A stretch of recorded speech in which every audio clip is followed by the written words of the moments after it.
Добрый день, друзья! Вы на канале Опытным путем. Меня зовут Елена, Сибирь, город Омск. Сегодня я вам покажу мое самое любимое постное тесто. Оно настолько замечательное, что никто не верит в то, что оно постное. Для того, чтобы его приготовить, необходимо сварить одну среднюю картофелину и кусочек тыквы примерно такого же веса.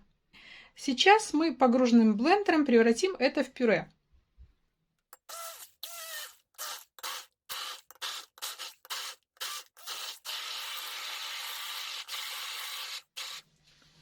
Отставляем пюре в сторону, а сами займемся приготовлением опары. Кладем дрожжи, у меня прессованные, добавляем совершенно немножко воды. Количество ингредиентов я все напишу под видео.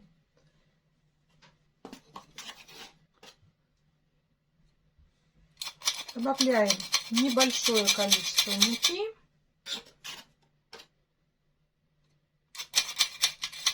Опара делается абсолютно на глаз. И вот буквально пол чайной ложки сахара. Размешиваем. Водичка эта тепленькая, такая комфортная температура, чтобы не обжигала руки, чтобы дрожжи наши активизировались, но не заварились кипятком. Консистенция примерно как на блины.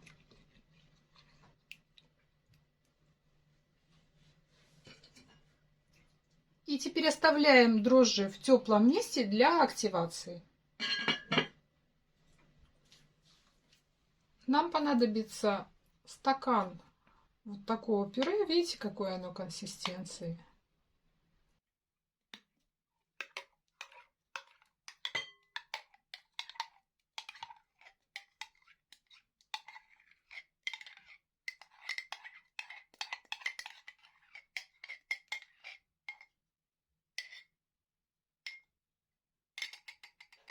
И стакан той воды, в котором варилась картошка с тыквой.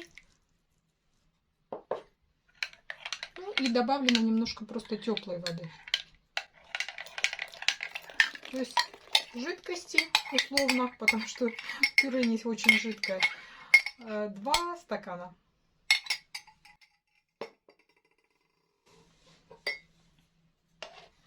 Как видите, как дрожжи уже насколько активные, видно какая пена, шапка. То есть мы проверили их активность и помогли им оживиться. Оживили их. Так, вот размешиваем. Теперь добавляем растительное масло.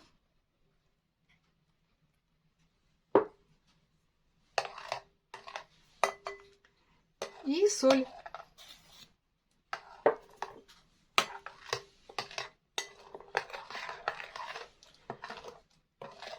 Тесто я замешиваю всегда на глаз, но для вас буду взвешивать муку.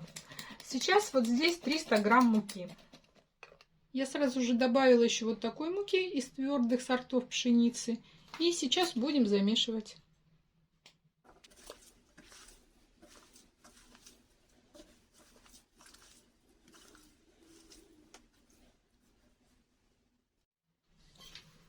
Вот такое получается тесто. При замесе теста всегда лучше руководствоваться не граммами, а консистенцией, потому что и пюре у вас может быть другой влажности, и мука, то есть в граммах никогда не определишь.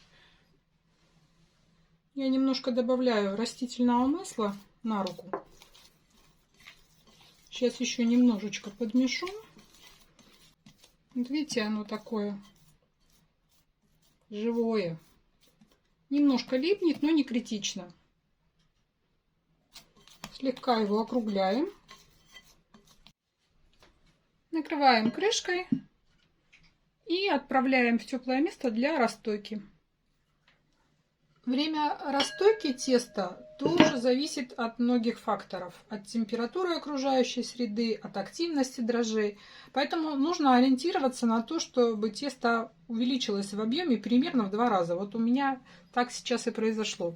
Я смазываю руки растительным маслом и подминаю.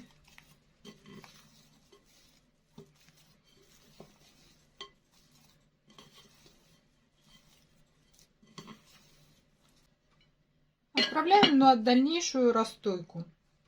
Когда тесто второй раз поднимется, мы уже приступим к изготовлению самого пирога.